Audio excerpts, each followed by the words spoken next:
would remember telling myself, you are a robot, you don't feel anything. I would just completely disassociate from my own body. So what is that? Like, what happens? It's just hard for me to keep track of time. It can Is it just me, or does anyone think that Lauren and Madison did not need to be on the show?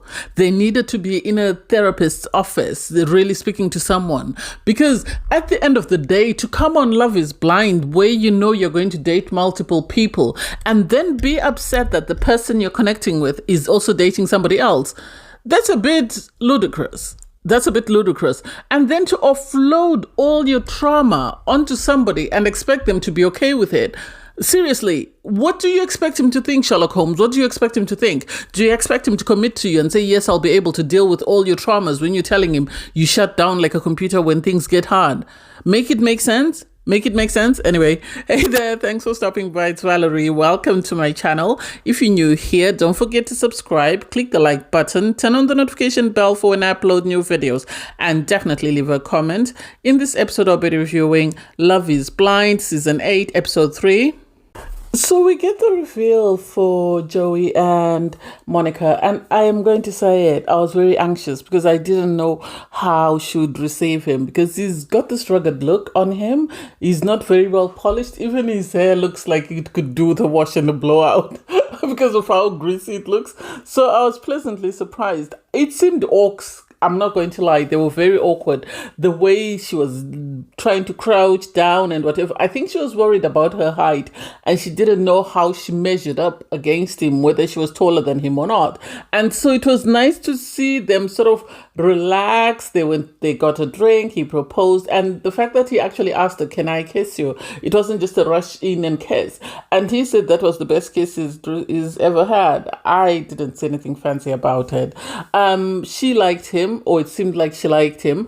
I can see them being a good match, even though we haven't really seen their journey. We haven't seen how they got to the proposal. And this happens a lot on Love is Blind. I was about to call it Married at First Sight. On Love is Blind, whereby the peaceful couples, we barely get to see them. We see their proposal, we see them, their reveal, but we barely get to see their journey. So it doesn't make sense because there's sort of pieces missing. So I hope they're genuine. I hope they really love one another, and I root for love.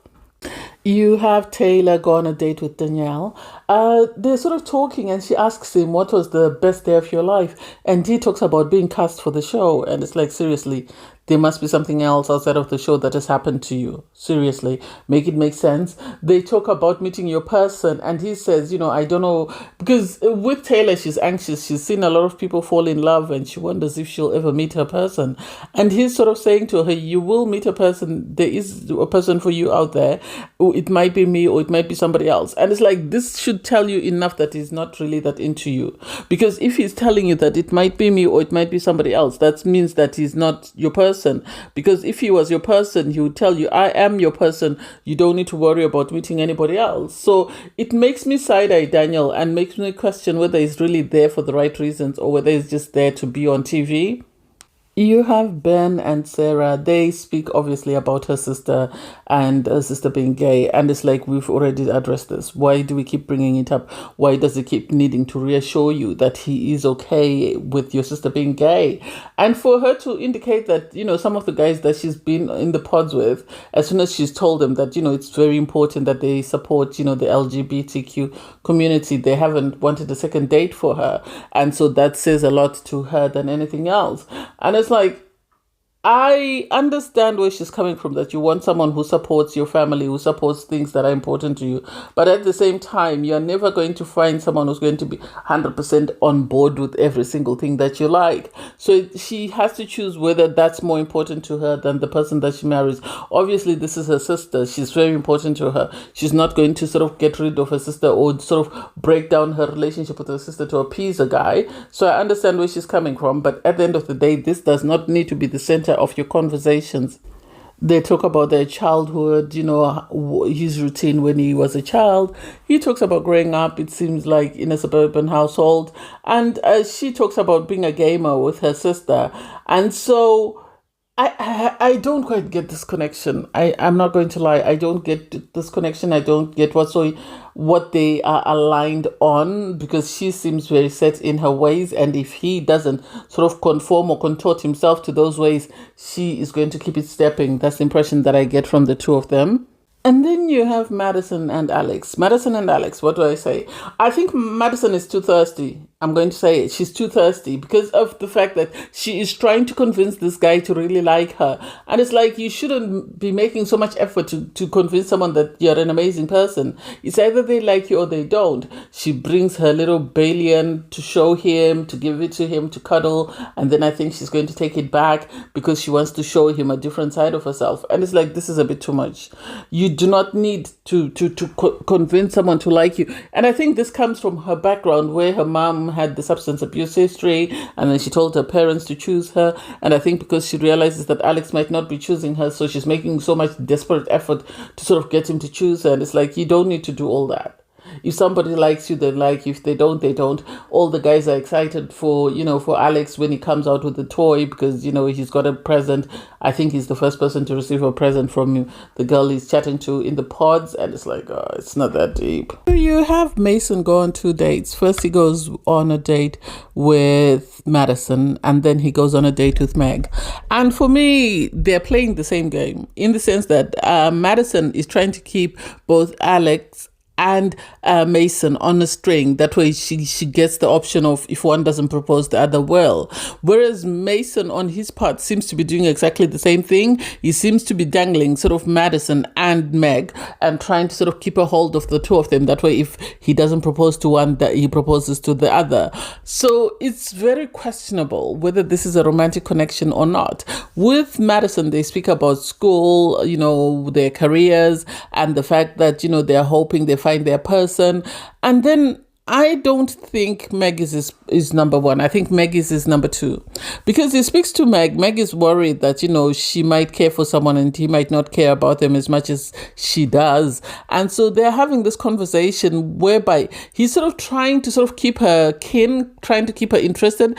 And when they go back to the pods, you have, Mason sort of telling the guys that he had an amazing date with someone, and she sort of changed his opinion about her, but she's not his number one. And I have a feeling it might be, I don't know who it is between Meg and Madison. I don't know who it is. I'm more inclined to think it might be Meg, because he doesn't really seem that keen. The problem with Madison is she's trying too hard. She's trying to appease these guys because she really wants to be chosen by someone. And sadly, that might not work out for her. You have Meg in the pods, in the women's lounge, having a conversation with the girls, with Madison there, and they're both saying, they hope they all find their person. They hope each girl walks out with a proposal.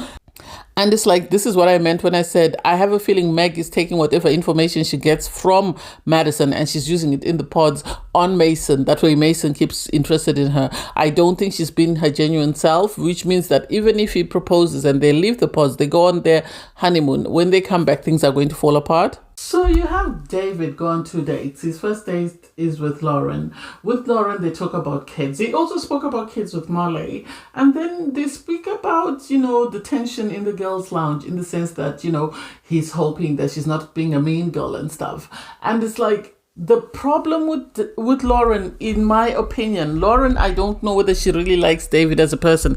She comes across as though she's more territorial, in the sense that she's more worried that he is in a connection with Molly, and so she wants to outshine Molly. That's the impression that I get. And so it makes me side-eye her and sort of question, is she in this connection because she really likes this guy, or is she in this connection just because she wants to be the winner? His second date is with Molly. With Molly, they speak about children, and they also speak about politics. And Molly was very quiet for my liking, in my opinion. It made me question, is she in agreement with what he says, or is she not in agreement, or is she trying not to slip up and get herself in trouble? Because he says he votes Republican, I think he said, and he said, but most of his beliefs are liberal. So he was talking about abortion and that sort of thing. And so I don't know whether he was saying that as a reassurance to her, or as a way of putting her off, because she's going to think, oh, if that's your ideology, then I'm not into it. I didn't quite get it. She revealed, Molly, that she's closed off everything with everybody else, and she's only got a connection with David. And in my opinion, that wasn't a good thing. I think she should have kept it vague. I think she shouldn't have told him, because this gives him all the power. As he said, it gives me all the power sort of to pick and choose. He can string her along for as long as he wants, because he knows he doesn't have to worry about her sort of going to somebody else, not realizing that she could end up pulling the same stunt that the girl from last season did, whereby she called back someone who had been sort of eliminated, the Nick and Hannah situation. So I don't know how that's going to play out, but I think David shouldn't propose to either one of the girls. I don't see the connection. I don't see sort of their alignment.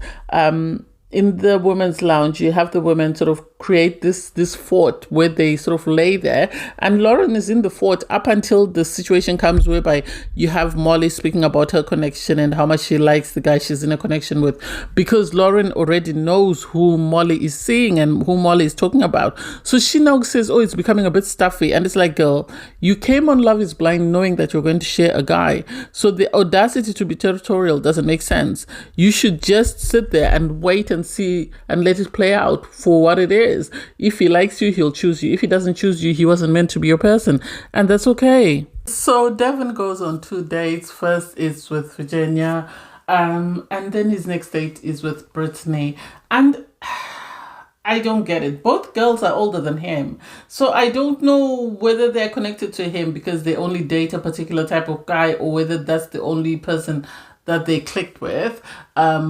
They speak about family with Virginia, the future, what she envisions when she thinks of them as a married couple. She envisions being married to him, while he's coaching university basketball, and she's got the children, and she's working on a convention stands and stuff. And he was saying to her, we need to get deeper. And it's like, so you're telling her you need to get deeper. How long have the two of you been dating in these pods that you haven't yet got deeper on? What have you been talking about? Why do you keep calling each other for dates if you're not getting deep? What is it exactly that the two of you are aligned on that you think would make you a perfect couple? I don't quite understand both these connections. I know with Brittany, they're more connected in the sense that they both love basketball. It seems they grew up the same way. They speak about their middle names. But I personally don't get why the girls think that he is husband material. Not that he's younger than them, but I still am waiting to see something click that will make me think that, oh my God, these two make a perfect couple, or whatever, or this girl is better for him than the other. Because at this point, I don't see the difference. I don't see where they are actually aligned. So you have Madison go on another date with Alex, and she downloads all her trauma again. I don't even know why at this point he continues to see her, whether it's because he's got a romantic attraction to her, or whether he just wants to be on the show, because it doesn't make sense to anyone else. Or maybe it's just me. It doesn't make sense why he would want to put himself through all that. And after telling him that, when things get hard or when she's overwhelmed, she shuts down. She wants to know how does he deal with it. It's not that, she goes away or whatever, but she just shuts down, and then she has to sort of reboot like a computer that's got a virus in it. And it's like, how are you asking him, don't worry about it, it's something that I deal with, something I've learned to cope with, and will you be okay with that? And it's like, make it make sense. Make it make sense. How can you ask him, will you be okay with something that he hasn't yet experienced? Because at the moment, he's been meeting your representative, and he knows he's being recorded for TV. He's not going to say anything controversial or anything that's going to shine him in a negative light. He's going to be, reassuring, kind, loving, just because he knows he's being recorded. And then once you leave the pods, you get to meet his true rep at the end of the day. So the idea that you expect him to suddenly come out and tell you that, oh, you're amazing, I like you, I'm going to put up with every single thing that you come with, that's a lie. That's a lie. That would be him deceiving you. And for you to expect that from him is being a bit unrealistic at all. Anyway, you have Mason go on a date with Meg. It seems Meg's only dating Mason. So they are talking, she's being all cutesy. They talk about Halloween and their fantasies. And personally, I don't quite get it. I think Mason is sort of stuck in this bubble where he's got Madison and he's got Meg, and they're two opposite ends of the spectrum. I'm sort of getting Chelsea vibes from Megan, but Chelsea was more stable than Megan. So Megan, for me, is a bit too keen and a bit too eager on this man, and I don't know whether this man feels exactly the same way about her, and she's in for heartbreak if it turns out that he's not actually feeling her the same way she's feeling him. And I wish he had been honest with her, because she then leaves the pods and she goes into the women's lounge and she's telling everybody, oh, you know, my number one, he was amazing, I had an amazing date, I had this, that, and the other. And yet you also have Madison in there. She is also dating the same guy, and she is now worried that, oh, if he's dating her and if they're having such an amazing time, what about me? And it's like, I don't know. Make it make sense. I don't think, Mason is ready to propose to anyone. I think he's very standoffish and very sort of dismissive with the girls. And I think the girls are sensing this, and this is why they're behaving the way they're behaving, because he goes on another date with Madison, and Madison is saying to him, I have two connections. I have you, and I have another connection that's doing very well, where I'm getting a lot of reassurance. And yet I know you're dating someone who you're her only option. And so to me, it was like, is she trying to say that to him to get him to sort of take a step back from her and link up with Meg? Or is she saying that because she wants him to make sure that if he's proposing to her, he's proposing because he doesn't feel anything with Meg? Make it make sense. That bit was a bit confusing for me, but I don't know. Anyway, thanks guys for watching. Please don't forget to like, share, comment, and subscribe, and click the link in my video to watch my review from episode 2. Bye guys.